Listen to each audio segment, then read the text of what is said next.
another episode of Self-Directed. I'm pumped today to continue our education segment. We've got Kelly Smith. Kelly is the founder and CEO of Prenda School, an in-home micro school.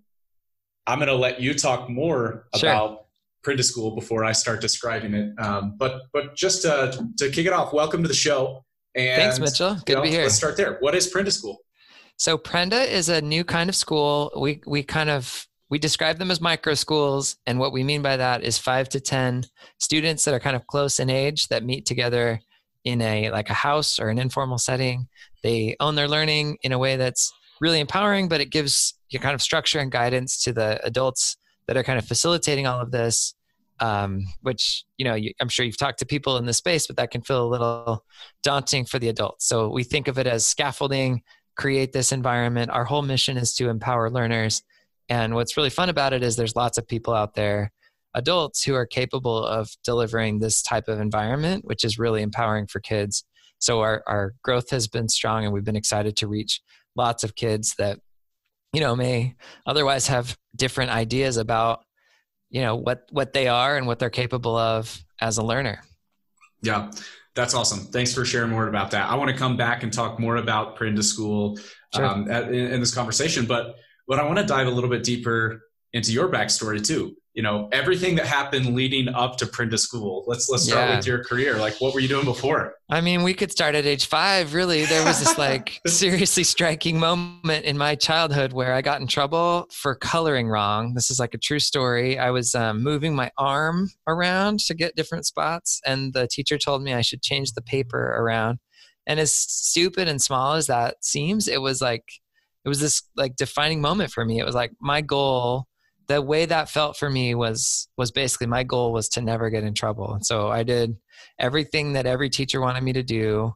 In my head, I was like, this is stupid. This is a waste of time, whatever. I was a punk in my own mind. Yeah. I think I actually anonymously took a copy of the Bill of Rights. This is 7th grade. I struck the things that don't apply to school. So I was like, search and seizure, no way.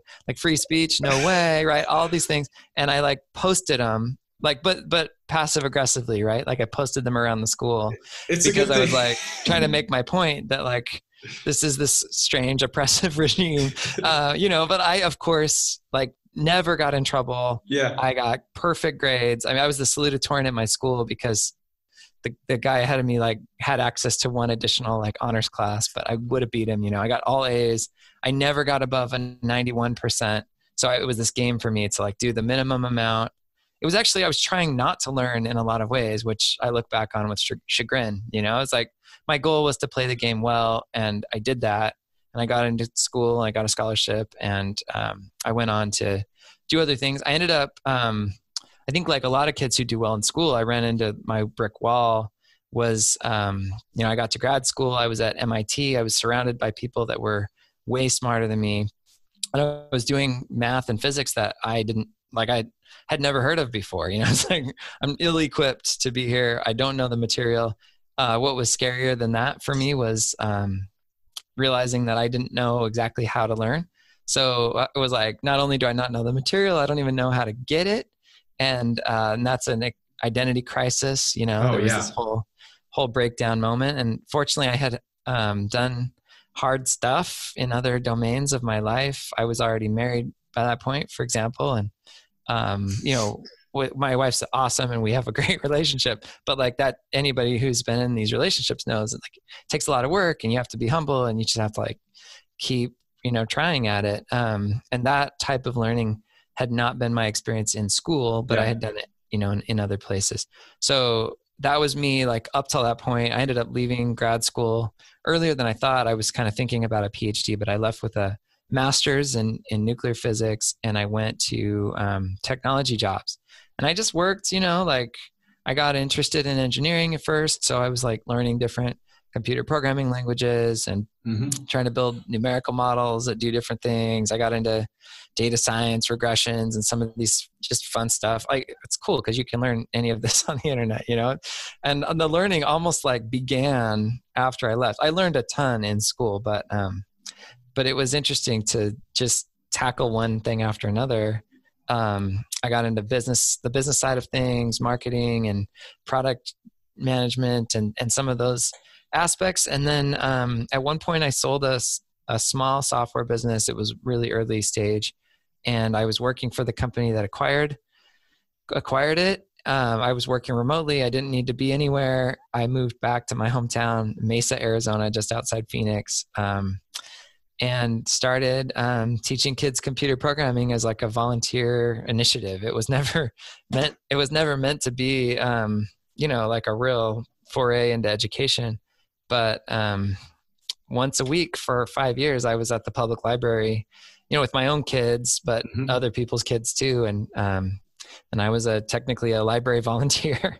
I was just running this after school coding program. But what that turned into, of course, was a kind of a laboratory for me, right? To see kids show up and to try to like drill into it's really like the psychology of learning. Cause I found it to be very, very different than what I had experienced in school and what my kids were experiencing in school at the same time. So really kind of started getting these crazy ideas. I start researching. I find, fortunately, there's a lot of people out there with these new ideas around what learning can be and how empowering that can be to kids.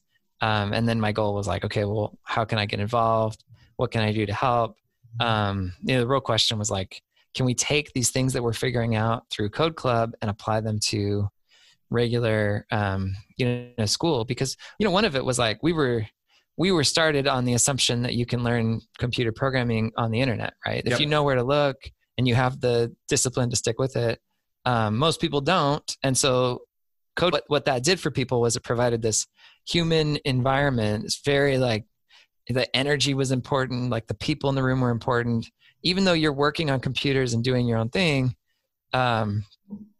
Like it wouldn't have happened if it was just the kid at home with a computer. And so taking that idea and saying, okay, what could education look like if we did science this way and math and English?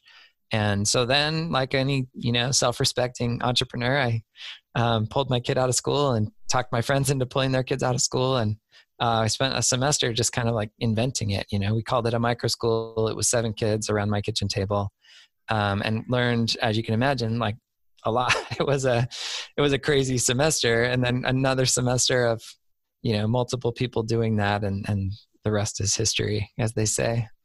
Yeah, that's awesome. There's so many things I want to unpackage there. The first thing that I thought was like, I'm glad that you and I didn't meet when we were like in elementary school and junior high. Like a lot of the things you referenced are how I kind of felt in school too. It's like, this is so weird. Like it's a game and you got to play the rules. You got to like, it's a game that you can hack. So that's kind of something that really stood out to me. So I want to dive a little bit more into Prenda schools. Like what made you start going to the library and volunteering? And what was that process like? Was that something that you already had in mind, or was it like, hey, I already know there's a need here and I think I can fill it? When I was at MIT, they were just launching Scratch, which is this amazing platform for kids and really for anybody to get on and learn the basics of computer programming. It's like total graphical language. You don't have to type in, semicolons in the right places and all the things that were really discouraging to me when I was learning to code.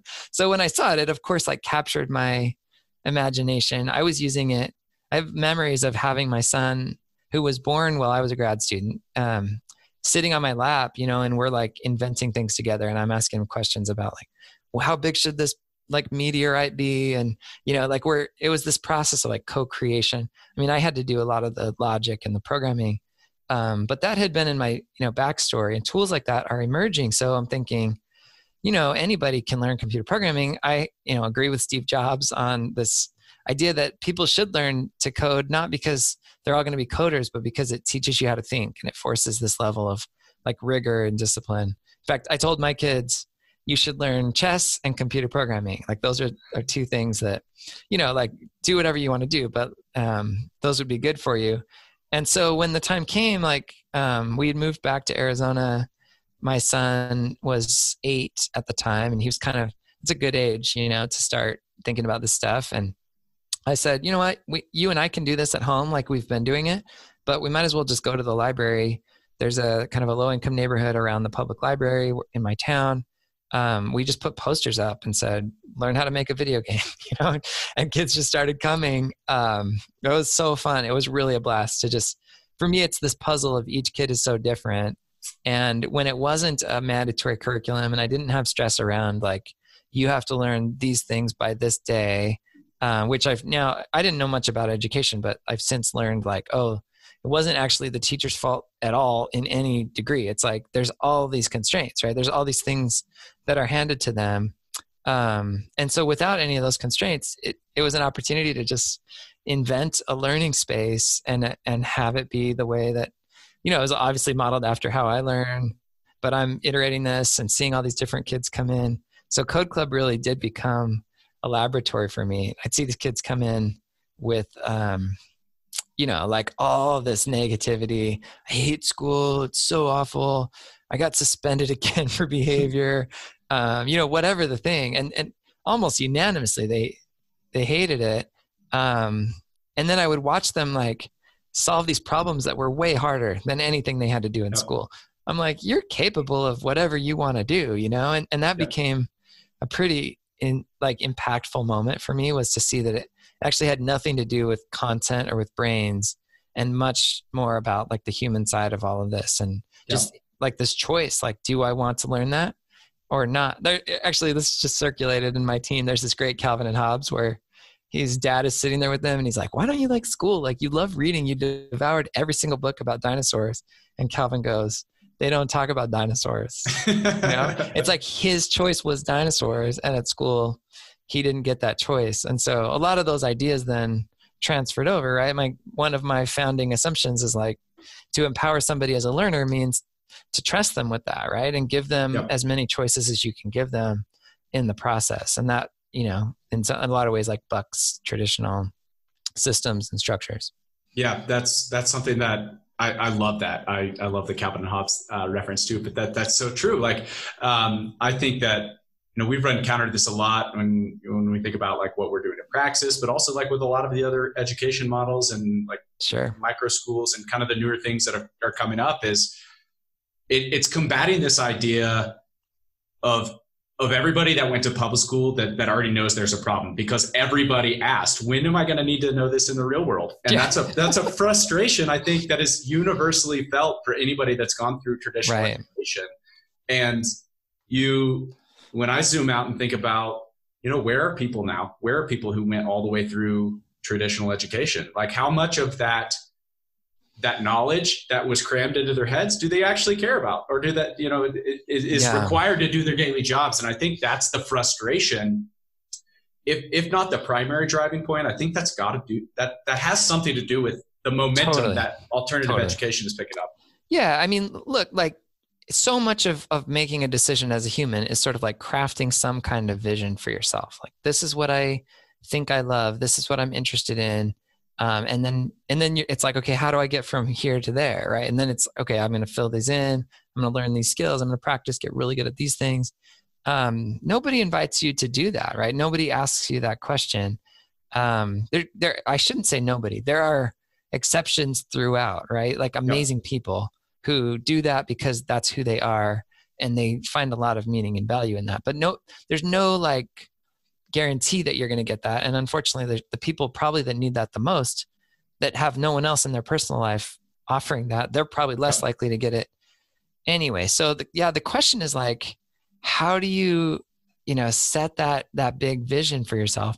And then it's like, okay, once I've got that, I can like latch onto it. How do I get there? What are my steps? Yeah. So how is it going so far? How many classes have you done? How many students? Like what are they? Yeah, I'll tell you about all that, but I just thought of one more thing. Yeah, go for it. I was like trying to remember. There's this researcher at Boston College, I think. Her name is Karen Arnold. Okay. And she did a study where she followed valedictorians for like 30 years through their life. Because basically, if you think of people like me who did well in school, I think it's valedictorians and salutatorians, like the number 1 and 2 in the class. And the interesting insight was like they were all successful. Like they sort of allowed their view to be shaped by kind of this is what you do, right? You like go to school, you pay your dues, you earn this job, you do the job. And so there were a lot of like lawyers and doctors and like things that were successful, but she was like nothing, or like a very small number of like innovations, like in a way, like came out of that group. And she says it better than I do, but it was pretty interesting. And I think part of that is when you're good at something, you can be tempted to allow it to shape, you know, who you are. Like you'll hear this from child musicians or child athletes. It's like, I play 8 hours of tennis because I'm good at it. My parents like get excited about it. So I want to like please them, but it's not actually my dream to be super, super great at tennis. And so getting a lot better, and I'm talking about like on a societal level of like getting that conversation and doing it in a place that's really driven by like, look, who are you as a person, and understanding that, and then understanding. And by the way, like you don't have to get it right. It's just important to have a mountain that you're climbing. Yeah. You can change mountains at any time. Right. But I think that's something that I'm really excited about. And it's part of why Prenda's working well, you know, that was your question, is that we have these adult learning guides. They're not teachers. They don't prepare lesson plans. They don't, there's a lot of like pedagogy and academics that are happening behind the scenes, but the core academic or the core environment, the learning environment is, you know, up to 10 children, similar in age, who have this like kind of accountability of trust with each other. Like, we're here to learn. We get this culture of like, we pick each other up. Somebody's having a bad day, like we cheer for them.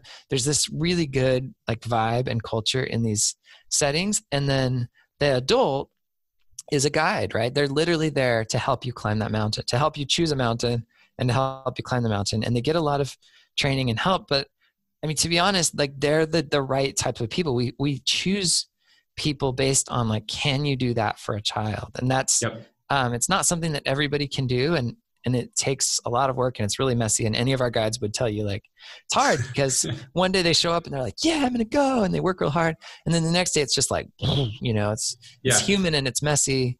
But that's core to our environment, is just embracing that and saying like, how do you build, we call it foundation of trust, one of our core values. And, you know, kids are building on this trust. So if there's any question in their mind, like, do you think I'm stupid? Do you think I'm capable of this? Right? Like if any of that like leaks in, those are cracks in a foundation. You can't build real learning if you're worried about that. Like I was worried about getting in trouble. I had this worldview that was, and it's probably wrong, right? Was that like all these adults just see me as like a potential nuisance. They don't want to deal with trouble. They don't want to deal with any sort of issue. So like to me, that was limiting my learning because I wasn't willing to like maybe push back on an idea, ask a question, ask for an exception on something that I thought might be good. So foundation of trust, you know, we have core values and we're really big on our mission of empowering learners. Like we tell guides, in everything you do, is this going to empower or disempower this kid? And when you start taking away choices, like you're literally like stealing power away from their ability to, and it's scary. Adults will say like, they're 5, they're not ready. It's true. Like there's a kind of a bridge to this and a process for getting them to. But your goal should be always, and this is, you know, our guides will agree with this, is like my goal is to get them to full autonomy as a learner, you know, and full empowerment. That's so cool. And there are so many things you just said in both of those responses that I want to dive into. And sure. The first, I know I give long answers. No, that's okay. I was like, my wheels are turning. I'm eating up what you're saying. But one of the things that stuck out to me, you're talking about the core values and foundations you want to get right in your own experience, how an early experience for you shaped kind of, I want to follow the rules. I want to like not get in trouble. And I'm thinking about my own experience too, and how those early experiences and the way we feel as kids, the perceptions we feel from other people, in a sense, for me, always felt like they became a self-fulfilling prophecy. Yeah. Like I felt at a very young age that, you know, I was labeled a smart kid. And I say that because, you know, I was looking up at my older siblings who were both like very athletic, great athletes. And I was like very, you know, clumsy and not a great athlete. Right. I was like, I got to find my niche. And so, you know, I spent a lot of time reading books and, you know, just teaching myself stuff when I was a kid. And you get a couple grades in and you're making decent grades, which like it's easy that at that stage, and you kind of get put in a bucket. Right. And that I carried that with me all the way through. And what you're saying about the valedictorian and salutatorian thing, like that was me as well. Like I was the textbook overachiever until I got out into the real world. And it is no surprise to me what you said, that how little innovation happens from those groups who have been responding to a certain incentive set the entire time. Too much at stake, right? It's like it's too much to risk. Did you have a breakdown moment, Mitchell, where you were like, oh shoot? Like for me, it was taking that. I got my first test back in plasma physics and I got 13 points out of 39. I'm not smart. I can't do this. I don't even belong here. Like, did you have a moment like that where it kind of like shattered your worldview and identity? Yeah, I had a big disruption my freshman year of college, and going into college, like from age 6, as early as age 6, I'd read a book called Gifted Hands by Dr. Ben Carson. From age 6, I'd set my sights on, I'm going to be a pediatric neurosurgeon. That was the route. And I never challenged it, but I knew when people asked me from 6 to 18, and I gave that answer, everybody was impressed. And that was an incentive. Like you want to sound impressive, and I had a plan. And I think that I began unintentionally at that age. I didn't have the foresight. This was just kind of responding on a kid's intellectual level to like, these are the things that people reward. So I'm going to lean into those, getting good grades, saying impressive things, and, being involved in all the clubs and doing the things that lead you to the next step, to success in the next step in life. So when I got into college, I was the textbook overachiever. I was in all the clubs, and, I got very involved in a club, a statewide organization, and I had a leadership position that was, where I was from was quite a prestigious thing. Yeah. And I got out into college and I started partying and running with a different crowd, and I got kicked out of that office, and it was a very kind of public, earth-shattering thing. And I think that was the first time in my life where I had to like really look long and hard in the mirror. And I was just like, oh my gosh, I didn't live up to everyone's expectations. That was earth-shattering. And in a way, as terrible as that was, and as hard as it was to cope with, and as kind of devastating, and as I felt, looking at the perception I felt other people had of me from that, it was such a freeing experience on the other side of that, because I think for the first time, it was one of those situations where I realized, hey, I survived that. I didn't meet everybody's expectations, and I survived. And here I am. What next? And was that the same time you stopped telling people you were going to be a neurosurgeon?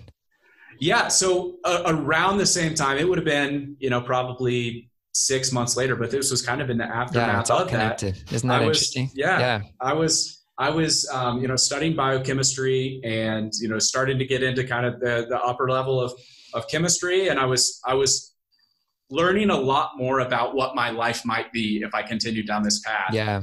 And at the same time, I got involved with a very early stage startup, and I saw something entirely different. I saw business, and it was this ability to problem solve, and there wasn't a template, and it like changed everything. But all those things kind of collided all at once. And cool. When I think about, what you were talking about with students early on, like the faster you can get them to autonomy, maybe the better self-fulfilling prophecies, you can instill. Like, it's not so much do what other people want you to do, but do the things that excite you, become the person you want to be.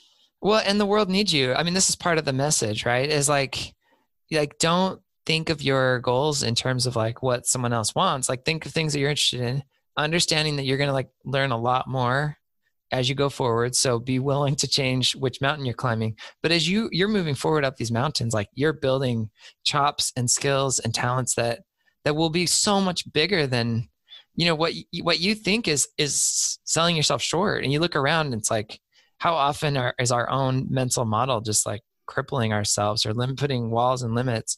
I mean, imagine kids growing up saying like, you know what, this pandemic stuff is stupid. Like, I want to invent viruses when I grow up, or sorry, not viruses. I want to invent vaccines. Right. And like, they can do that. Like, this is what, like, I keep telling these kids is like, it's just humans figuring stuff out. Like that's what you're doing every day when you get in here and you learn math and you do science projects. It's like you're practicing, like asking a good question, like looking for help with it, wherever that is, right? Maybe researching the internet, maybe asking another human, reading a book. Like there's lots of ways to learn, but like you can learn.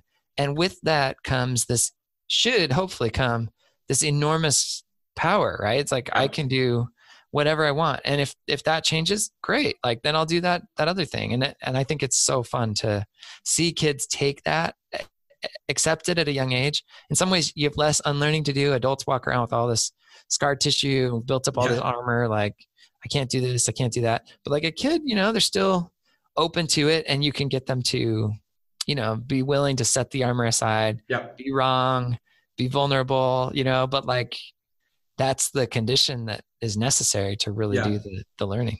Yeah. And what I love about that too is taking that to the 18-year-old conclusion of the confidence and the just like the deliberate understanding that if there's a problem and you want to solve it, it's up to you to figure out how to solve that. Like that's something that you can't take away versus like you and I just talked about experiences where our entire worldview was taken away from us by some external activity, some external event where we didn't live up to some other standard. And I think that's that's such a cool, that makes me so hopeful for the future. Isn't it awesome? Yeah. I mean, imagine those kids and they're just like, well, this is what I want to do. And, maybe you'll get it, maybe you won't, but like, if you can have that paradigm, and that's why our mission is to empower learners. Like that's the whole goal. And by the way, in the process, it's fun because we'll talk to these adult guides who are helping the kids and running these classes. And they'll come back and say, I'm thinking of myself differently. And now I'm like trying to learn this other thing, or like tackling this hobby that's been scary to me, or like I made my husband write all my emails, because I didn't trust my writing ability. And it's like, now I'm like willing to learn, even though that's uncomfortable. One of our other core values is learning over comfort. We write it with a greater than sign. And it's just like, it's true, right? If you can either be comfortable or you can learn, but by definition, the learning process means you don't know something, you have to learn it, right? You have to figure it out. And so that's it's just a stance you can take in the world, and love giving that to whoever will accept it. I mean, you guys are doing the same thing. Yeah. You gotta lean into that vulnerability. That's something that I deal with people that are on the cusp of starting their careers many times, just out of high school or college dropout or just out of college. And they're trying to figure out, I'm walking into the real world for the first time and I'm trying to go get a job. And everybody says I have to have experience or I have to have all this stuff that I don't have. And it's terrifying. And, the thing I always tell people is like, just chill out. Nobody starts with experience. Nobody starts with experience. Like that's your advantage. You know what? You don't have you don't have all of the expectations of somebody that's 10 years into your career. Yeah.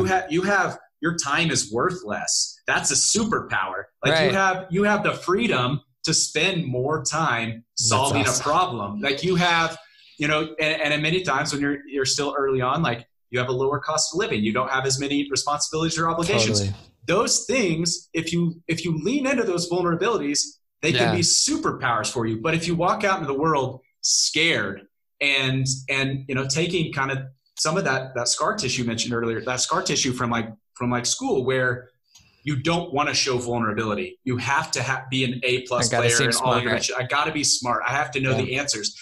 If you that is such a harmful thing to carry out into the world. And if you can get past that, and it takes a lot of humility and many times a lot of unlearning. If you can get past that, there are so many big opportunities waiting for you to be able to walk into. So I love it. I think it's great. And I'd love to meet some of these and hire some of these people that, I mean, once you can get to a point where there's that scene in The Matrix, and I know it's totally overdone and even has bad connotations, but it's like you can choose to believe what you choose to believe. And if you choose like I think that the standard, Reid Hoffman calls it an escalator kind of theory, but you jump on the escalator and just ride it out. That used to be like 4 years of college and then you go get a job with one company your whole life. And that's, that was the belief system. And I think we have versions of that. I call it the blue pill, but there's versions of that everywhere. It's like, if I can just get my kids into this school, we look at these, you have celebrities who are paying money to get their kid into a school. Like that's a sign that it's in our minds. It's like, can they just get on the right escalator? Yeah. And Manhattan preschools, that are like, we'll get you ready for the right high school, which will get you in the right. So, I mean, it's crazy. On the flip side, there's this other way of thinking, and it's liberating. It's also scary, right? It's like the truth of the world is people don't know anything until they learn it, right? And there's so much learning going on. It's not like you just show up with skills and like do the thing that, I mean, basically if somebody can articulate a job well enough that they could like give you really clear instructions, like computers are just like right on your heels, So what you really need from humans is the thing that you can't just explicitly articulate. And that means learners, right? You've got to get in, look around, like figure stuff out. A lot of times that's like, I noticed something in the way these customers were talking about stuff. I mean, I have so many stories from my career. Yeah. Where it was just like, just being curious enough to ask those questions and to not feel this pressure to know it all, like right from the beginning. Yeah. I think the crazy thing is you're talking about the escalators. I think the crazy thing is the intellectual hubris and just arrogance that's kind of implicit to feeling to us talking about any walk of life, whether it's schools or your career or even, the economy or political structures or whatever, that we know everything and that we could even possibly know everything. That I've been thinking about this more and more as COVID has brought the entire world to its knees. It's like, we don't actually know that much. We don't know anything. We don't know anything. There's so much. In case anybody needs more evidence of this, here's some scientific facts. Yeah. So, there's a model of the universe. I mean, have you heard of dark energy? Do you know about this? Yeah. There's these models that describe, and it's all, I mean, theoretical, right? There's people that have done the math on this. But basically, there's this troubling observation in science because you have a big bang, you have everything expanding out, but like eventually gravity would like slow the expansion and maybe pull it back. Instead, everything's accelerating. So it's like continues to go faster and faster apart. So there's this like mysterious dark energy, and it adds up between dark energy and dark matter. It's like 95% of what exists in the world is this quote dark, literally that's what scientists call it. It's like dark matter. It's like we just don't know. It's some sort of energy. It's obviously doing something, but like, so basically that 5% number is where what I try to hang on to is like, maybe we could understand 5% of like that's like protons and electromagnetism and even like special relativity. Like there's cool stuff that you can learn. That's all in the 5%. There's like, imagine there's another 95% that nobody knows, no human being. So now, if you have that mental model or that paradigm, it changes the way you're going to approach stuff. You're not going to be so worried like he knows 4.27% of things and I only know 4.22% of things. It's like, stupid, 95%. Anyway. Yeah, no, but that's an excellent point as well. Like, I think that taking a step back and recognizing, not even just as an individual, but as a species, like none of us have enough information, nor could we, our monkey brains ever have enough information to be so deliberate.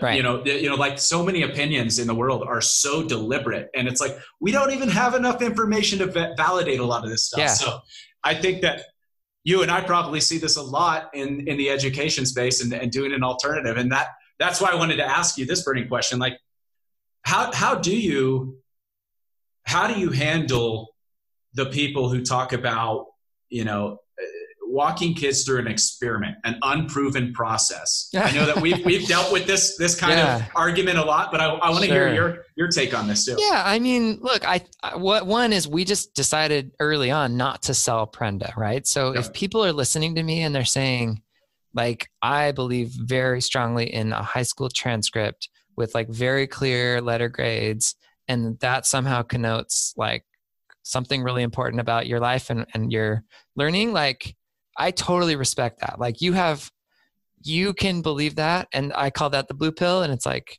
take it, like go, you'd probably be okay. Like higher ed hasn't like imploded yet. There's still, the Harvard will exist after COVID, and you'll see, like I think there will always be, I don't know, always, but you still see a lot of people like kind of follow the escalator and they get out, and then they have to like sign up for something like practice and hopefully like actually learn how to learn. I mean, I think there is some real learning that can happen. Yeah. It's often in the computer lab, like at 2 a.m., not in the lecture hall, but that's point aside, right? Like there's a place for kids to be during some period of time and to become learners.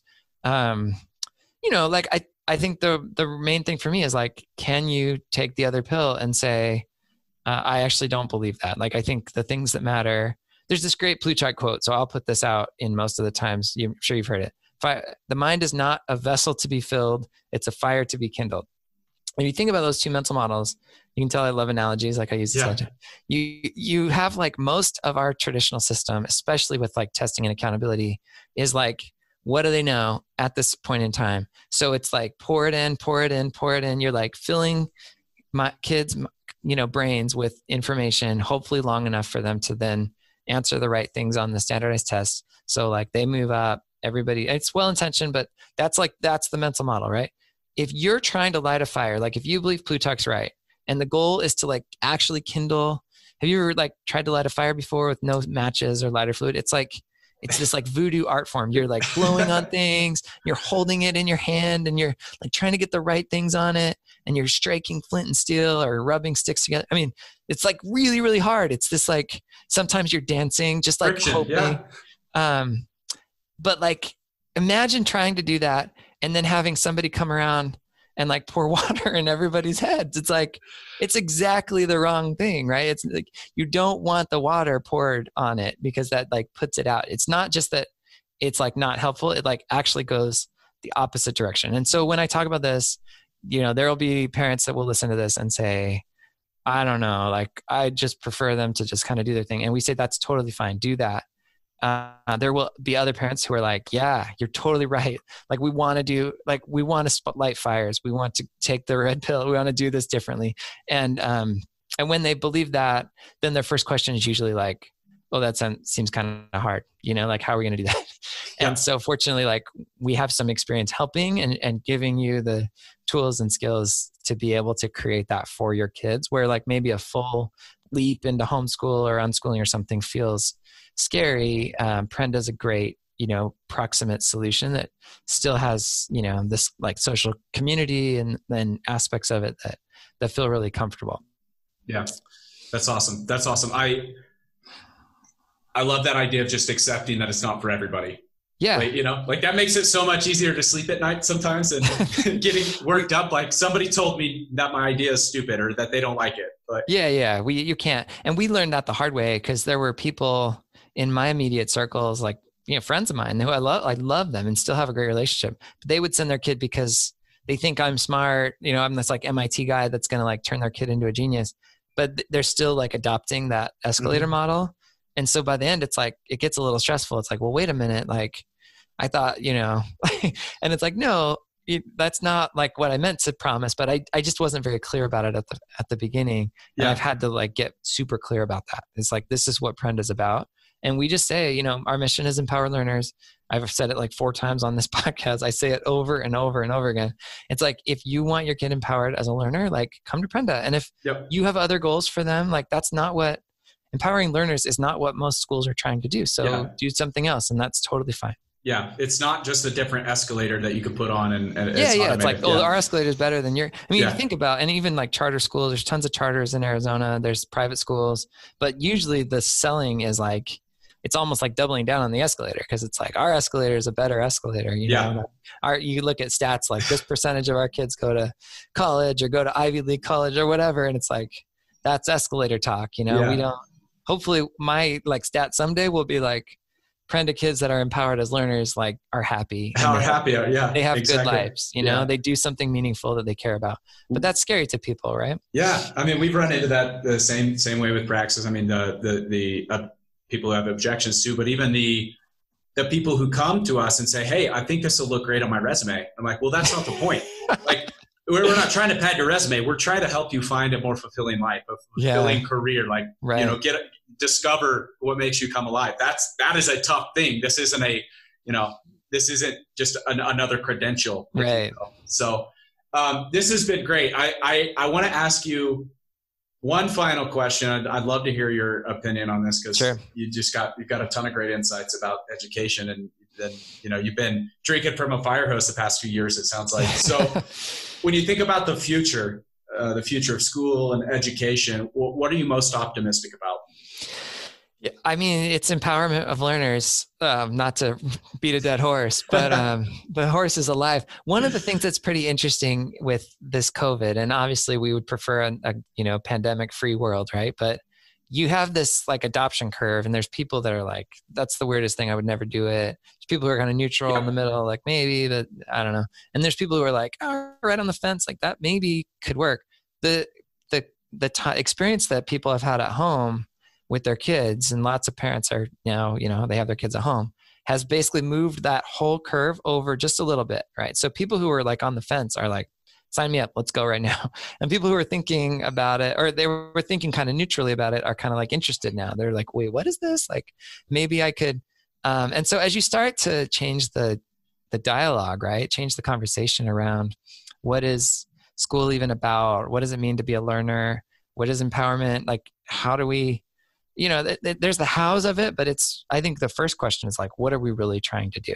Right. And are we trying to light fires? Are we trying to fill vessels? Are we trying to get kids on an escalator? I mean, just to reiterate all of the analogies, I have a pretty clear vision of what I want for my kids and what I hope that the kids that come to Prenda will have, which is like, I want them to feel this like swagger, this confidence. I mean, I've seen it in the eyes now of so many kids where they start out like, looking around like, what's the right thing to do? How do I not get in trouble? How do I get a grade? What am I supposed to do? And over a year of Prenda, they feel like forget about that stuff. Like, this is who I am. This is what I want to do. You have kids that step up and, pursue a passion and a skill and get real good at stuff and share it with their peers and happily learn. I mean, that to me is what this is all about. It's like, let's get that fire burning, and you can see it in the eyes of all these kids. Yeah, that's awesome. Well, man, it has been a pleasure. I will link to your Twitter, LinkedIn, and your website.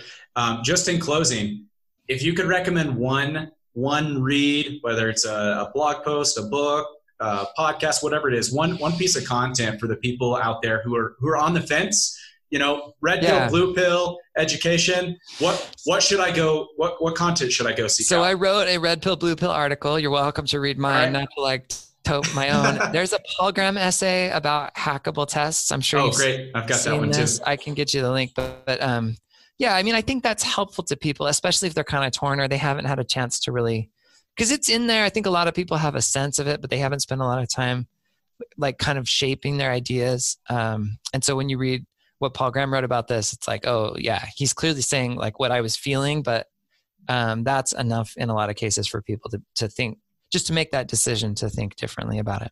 That's awesome. I'll link to both of those posts. Again, it's been a pleasure. Thanks for joining me Mitchell, today. Really great. Yeah, I appreciate you having me on. Yeah, thank you again. This has been another episode of Self-Directed. Tune in soon for another episode.